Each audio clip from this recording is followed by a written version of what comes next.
Okie dokie. Right, okay, we got some new stuff. We're here. I'll pull back a bit. This is a 1979 XLH1000 Ironhead, missing various parts at the moment because it's slowly being stripped down completely. The crankshaft's coming out and it's going down to the bare frame. And I've just been down here looking at some other stuff and I've suddenly realised this is... Right, there's the oil pump, I'm assuming. Yes, it's the oil pump because it's got that thing.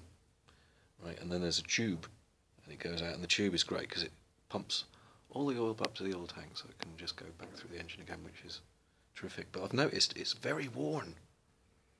Can you see those indentations? We'll go, there's the top indentation and there's the bottom indentation, and it's worn through the rubber and through the fibre layer and into more rubber, and it's about to burst really, with catastrophic results for the engine.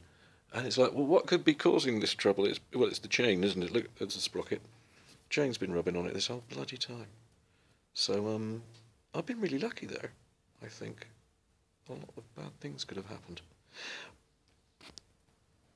Oh yeah, and that down there, that blue thing, well, I don't know how it'll look on the thing, purplish?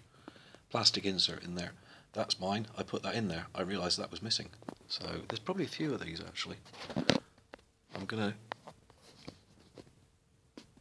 there's a lot of rubberware needs replacing down here that may have been left out. Anyway, the reason why I'm doing this video is because I just realised about something that I wanted to show you.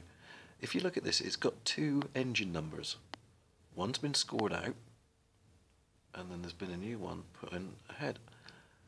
And I tried to find out about this. I couldn't find much information, so if anybody knows anything, buddy, please tell me.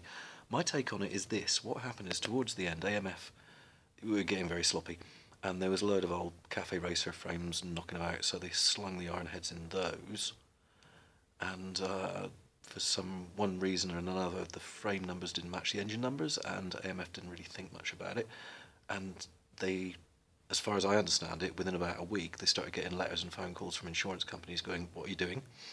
Because mismatched engine and frame numbers are one of the ways, apparently, that you tell a stolen motorcycle.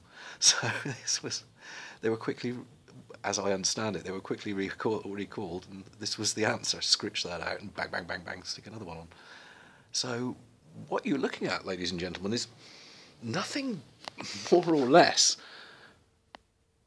They talk about Harley not being innovators, but this is the first and possibly only factory ringer on the planet. And I know I keep attracting attention to this, but look at its dear little cam followers. I just can't believe it's got a 4 just to keep the push rod straight. That's great. And it not only looks fantastic, it's also mechanically correct. It's applying the force at the optimum sort of thing. It's absolutely great. I mean, does that make these does it make it a quad cam? I'd love to know, is this a quad cam motorcycle? It's a good shape, don't you think? I have 2 criteria when I'm deciding on what a motorcycle should look like. Well, 2 or 3. But one of them is, would Wallace and Gromit bolt a sidecar to it? I think we can safely say they would. And also, would the Fonz ride it? And I can see a young Henry Winkler on this thing, 100%. Anyway, that's it. That's the story of the first and only factory ringer, courtesy of Harley-Davidson.